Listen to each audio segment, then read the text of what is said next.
Welcome you consumer power YouTube channel. मेरे channel में आपका स्वागत है। जैसा आप जानते हैं, जलवायु परिवर्तन धान की फसल में रोग पड़े, बाढ़ व सूखा बिगाड़ रहा गणित।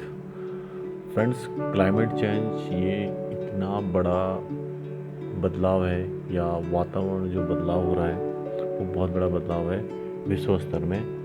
इसलिए इससे लोगों की अर्थव्यवस्था पे बहुत ज़्यादा फर्क पड़ रहा है, स्पेशली किसान, धरती पर, पेड़ पौधे, जैव विविधता, सब पे इसका असर पड़ रहा है, बीजों पे इसका असर पड़ रहा है। और इसलिए वैज्ञानिक विकसित की जा रही है नई फसलें।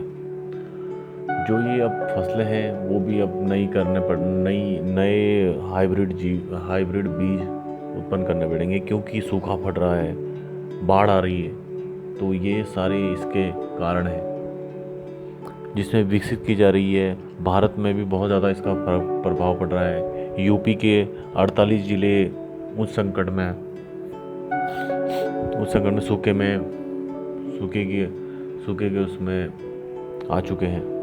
और हैदराबाद में केंद्रीय भारतीय कृषि अनुसंधान जो संस्थान के principal investigator doctor M Prabhakar कहते हैं कि जलवायु परिवर्तन से फसलों के उत्पादन पर पड़ने वाले संभावित असर को कम करने के लिए हम निकरा प्रोजेक्ट के तहत नई किस्में विकसित कर रहे हैं। देश भर के 151 जिलों में 446 गांवों को जलवायु परिवर्तन से लड़ने को मॉडल गांव के तौर पर विकसित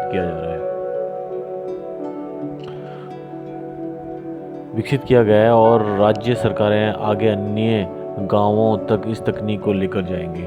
तो फ्रेंड्स, क्लाइमेट चेंज का इस तरीके से इतना प्रभाव पड़ रहा है, और इसमें वर्ष 2018-19 में विश्व में चावल का उत्पादन जो है, चावल की फसल पे, जैसे आपको पता है क्लाइमेट पे इसका चेंज फर्क तो पड़ता है क्योंकि मीथेन प्रोड्यूस करता है, पर इसका चावल में 18-19 में उत्पादन विश्व में नंबर 1 पे है, जो है 148 मिलियन मीट्रिक टन जो चाइना ने उत्पादन करा है चावल का। और उसके बाद है इंडिया का 116 मिलियन मीट्रिक टन। उसके बाद इंडोनेशिया, फिर बांग्लादेश आता है, फिर वियतनाम आता है। और इसका अधिक तापमान बढ़ने के कारण इसका फ़र्क ये पड़ रहा है कि उत्तराखंड के पंतनगर विश्वविद्यालय मैजेनेटिक्स एंड प्लांट ब्रीडिंग के क्षेत्र में कार्य कर चुके डॉक्टर सुरेंद्र सिंह कहते हैं कि जब तापमान बढ़ेगा तो परागण कम होगा। परागण के लिए कम तापमान और बारिश चाहिए। परागण के लिए कम तापमान और बारिश चाहिए। धान की पैदावार के लिए आर्द्रता ज़्यादा होनी चाहिए।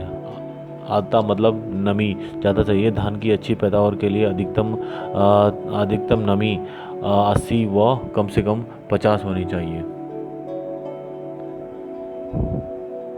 जलवायु परिवर्तन का असर तराई किले में ज़्यादा आएगा। तो फ्रेंड, इसलिए जितने भी है वैज्ञानिक जो भी है वो इस तरीके से होने चाहिए कि हमारी जो फसल है उसके लिए इस तरीके से बीज अब तैयार होने चाहिए जो हमारे सूखे में, कम पानी में, और जहाँ बरसात कम हो, उखड़ खेती जिसे बोलते हैं, वैसे बीज चाहिए जो उसमें उग सकें और अच्छी फसल दे सकें। क्योंकि सूखा ज़्यादा पड़ेगा आने वाले समय में। ये जैसे टेम्परेचर बढ़ेगा वैसे इसका नुकसान आपको देखते में मिल जाएगा। स्पेशली किसान इससे बहुत प्रभावित होंगे। पूरी वीडियो के लिए देखने के लिए धन्यवाद। और आप यहीं पूरी वीडियो देखें और मेरा यूट्यूब चैनल सब्सक्राइब करें और कमेंट करें। अगर जिस विषय पे आप वीडियो चाहते हैं उस पर ज़रूर कमेंट करें। हम उस पर आशा करेंगे उस वीडियो पे बनाएंगे। और पूरी वीडियो देखने के लिए धन्यवाद।